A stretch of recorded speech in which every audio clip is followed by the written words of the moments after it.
Sir, आपने electricity futures announce किया है अभी। कब तक आने की उम्मीद है? ये कितने समय में ये इनेबल हो जाएगा? सर लगभग तैयारी पूरी हो चुकी है और हम अभी ये प्रोडक्ट को समझाने के चक्कर में हैं और सब पार्टिसिपेंट से मिल रहे हैं, मेंबर्स से मिल रहे हैं, सबको ये प्रोडक्ट के क्वालिटीज़ एट्रीब्यूट सब बता रहे हैं। जैसे जैसे हम ये एक्सरसाइज कंप्लीट करेंगे सर्कुलर निकाल देंगे। अगले 1-2 हफ्ते में आप सर्कुलर का एक्सपेक्टेशन रख सकते हैं। जी।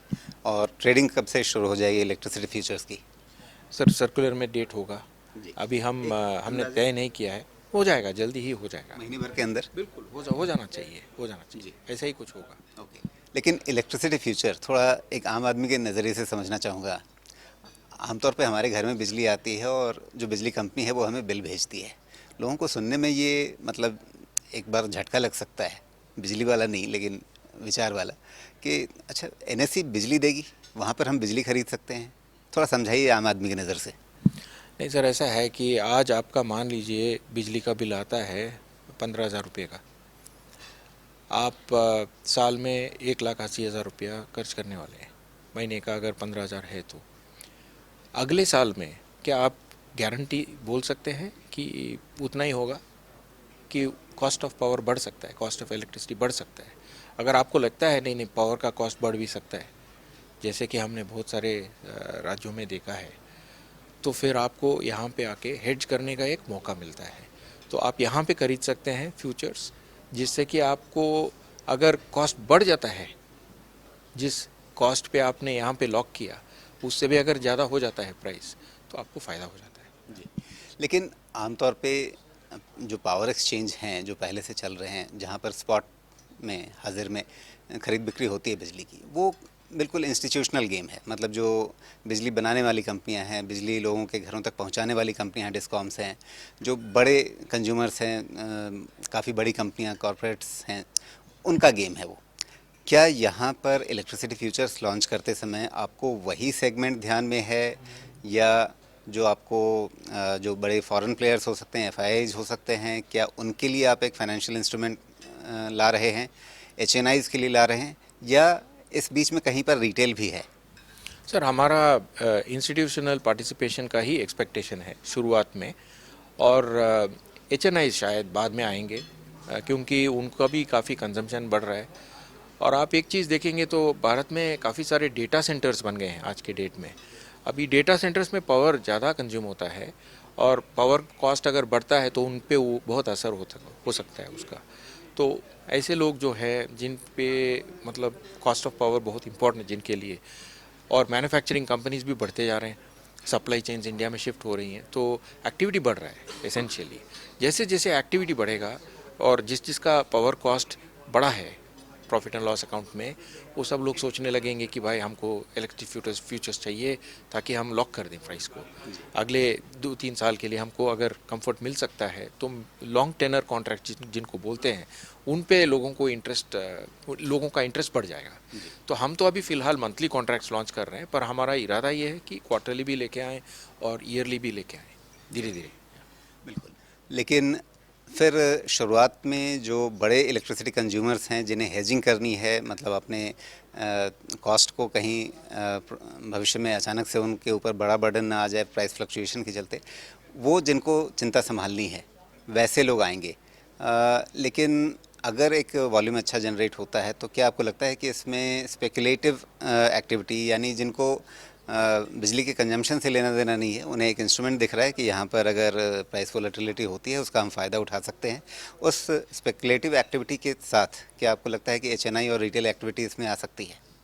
सर एक्सचेंज में हर तरह के पार्टिसिपेंट होते हैं, उसमें ये हम हमेशा अपेक्षा हमको करना चाहिए कि स्पेकुलेटर्स भी थोड़े बहुत होंगे, पर स्पेकुलेशन जब तक एक हद के अंदर है तब तक मेरे ख्याल से ठीक है।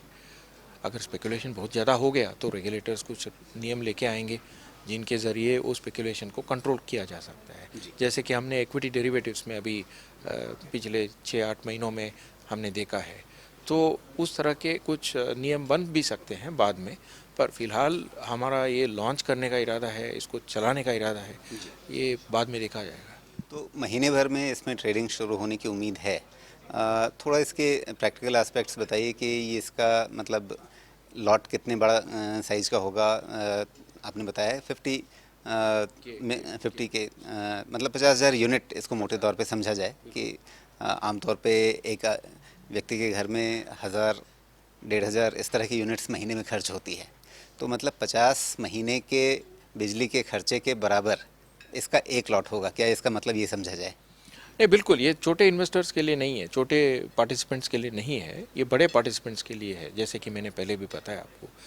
तो जो जो मतलब बड़े बिल लेके बैठे हैं, बड़े कंपनियां, मैन्युफैक्चरिंग कंपनीज, डेटा सेंटर्स या फिर बड़े होटल्स, बड़े जिनका भी स्पोर्टिंग इवेंट्स होता है, बड़े बड़े मतलब आप सोच लीजिए, कल अगर इंडिया ओलंपिक्स होस्ट करने वाली है तो पावर का कॉस्ट तो बहुत बढ़ेगा, उस टाइम पे पावर की ज़रूरत भी बहुत होगी। तो हेज करने का एक मौका फिर ये प्रोडक्ट से मिल सकता है। जी। और एक लॉट की कीमत कितनी होगी और कितने मार्जिन मनी के साथ कोई ट्रेडर जो है वो इसमें इनिशिएट कर सकेगा अपने ट्रेड को?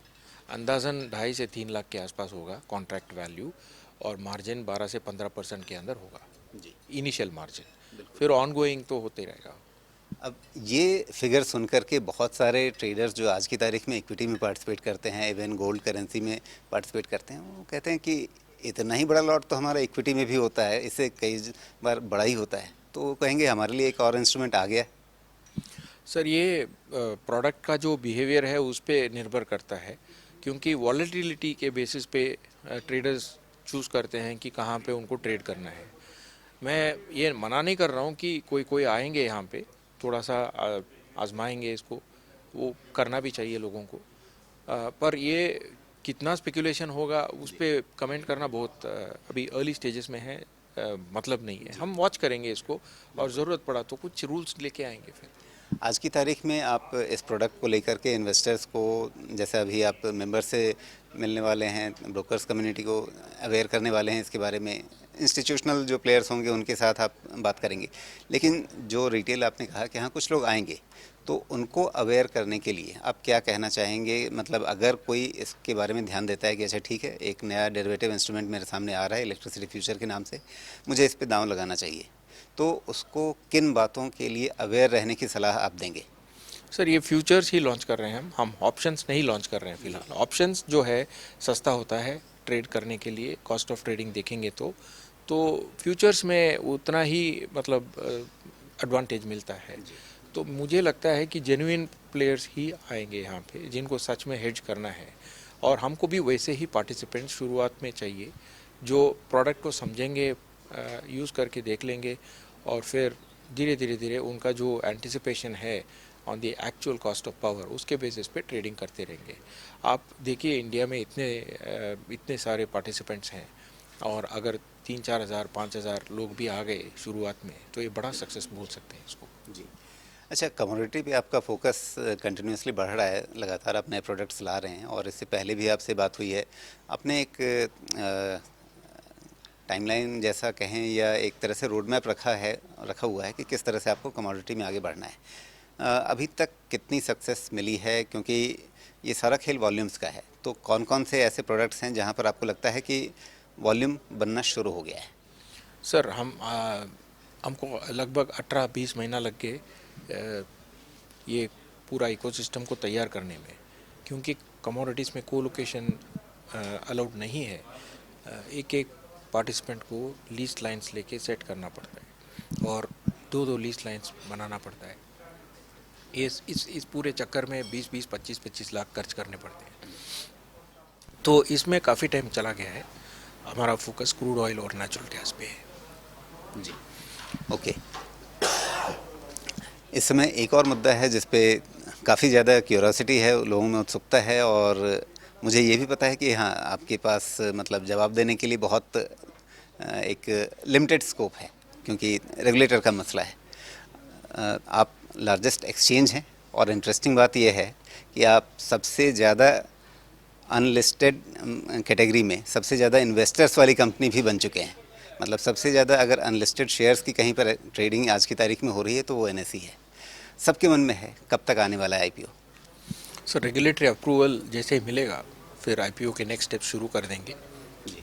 टाइमलाइन बताना मुश्किल है, तो अप्रूवल के ऊपर है और उसके बाद शुरू होगा कार्यक्रम। जी, लेकिन पहले एक थोड़ा सा अनसर्टेनिटी जैसा कुछ था, क्या हम ये कह सकते हैं कि अब अनसर्टेनिटी से सर्टेनिटी की तरफ बढ़ गए हैं?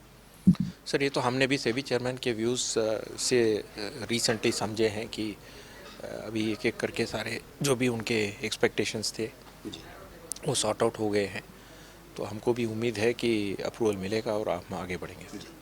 मतलब ये कि अब सिर्फ समय की बात है, अब होगा या नहीं होगा या बहुत देर में होगा, अब वो अनिश्चितता आज की तारीख में आईपीओ को लेकर नहीं है।